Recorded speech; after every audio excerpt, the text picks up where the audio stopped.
So I'm going to go over changing your own oil and kind of reasons why. First off, you start out with a good oil filter, which Wix is a pretty good oil filter. This is a number for the 3.6 on a Jeep 2012 and 13, which is a 57526.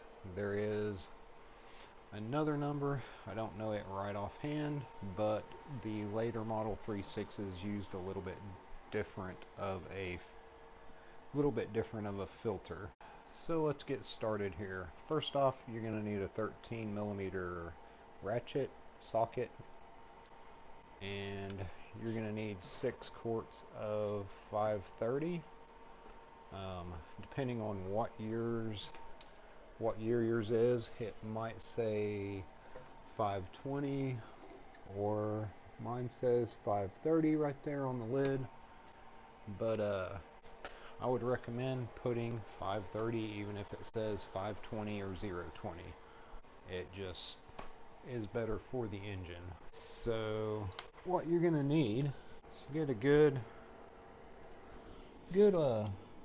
oil pan that you can drain into. This one, I gotta take out this little plug here so it'll go into the pan. Throw that up there and leave my vent open, but my oil drain is right there. Alright, so you get under here. This one will spin counterclockwise.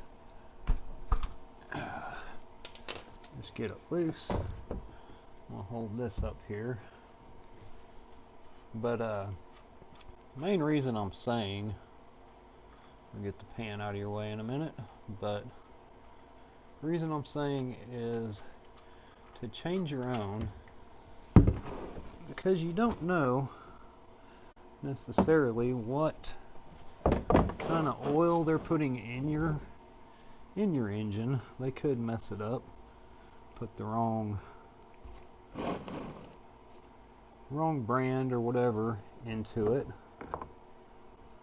I change mine about every 3,000 miles, and for this engine you really want to change it pretty frequent.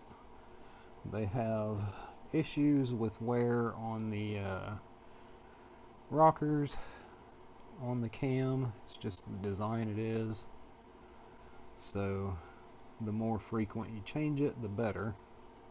So I'll just leave that draining, and the next thing you're going to need is a 24 millimeter socket.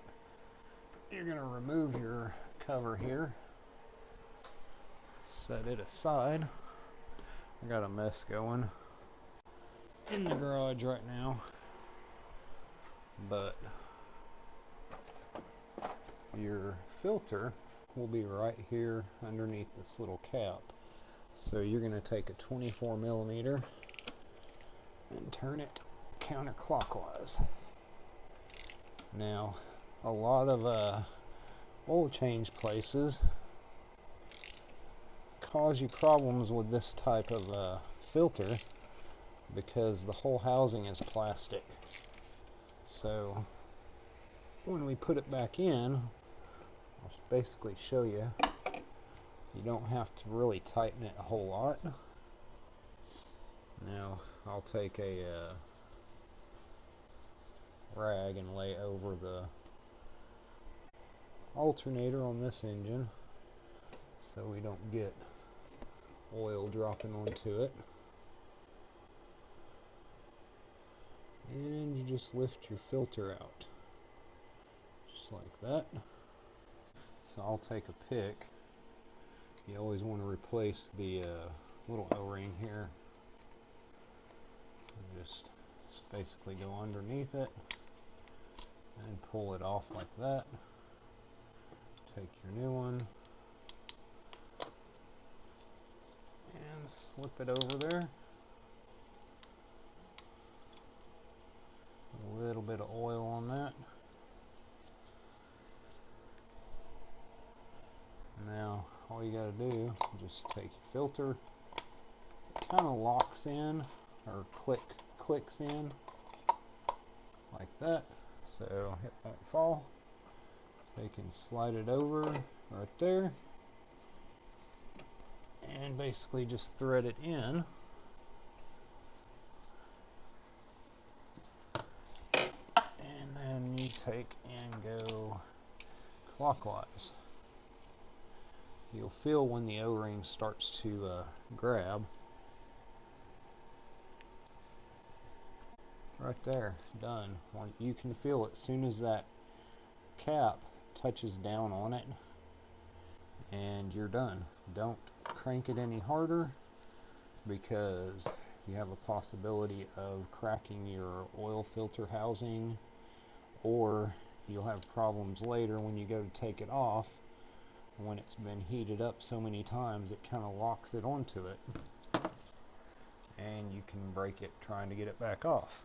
Okay, now that we got our filter back in, we're going to come back underneath and let's see if this has quit draining. Pretty sure it is. Yeah, good with that. It's just dripping barely anything now. So, take your plug, thread it back in there.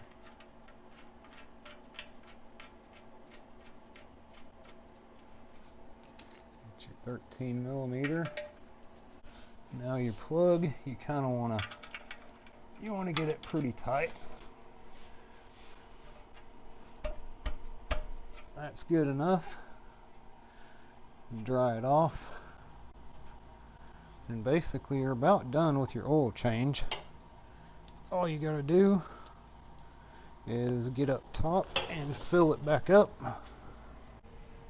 Alright, so basically I got a funnel there, and I'm gonna go ahead and put my oil in,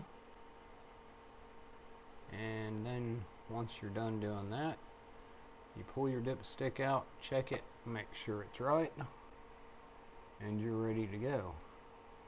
Now all total, this probably cost me about $40, and I know it's done right. And also, while I'm underneath changing the oil, I can look under there and see if there's anything else going on that I need to know about, like any leaks, which I do know that I have a leak up on my right side valve cover. So if I was paying somebody else to do this, like a quick change oil place, I probably would not be told about that, and they would just change the oil and send me on my way. Anyway, hope this helps somebody, and it's just kind of a different video. Don't normally do things on something as far as changing oil or whatever, but figure I would put this out there. I pretty much videoed it almost in real time. It really doesn't take long, so if you would, and if it helps you, hit the like and subscribe button, and I'll talk to y'all later. Bye.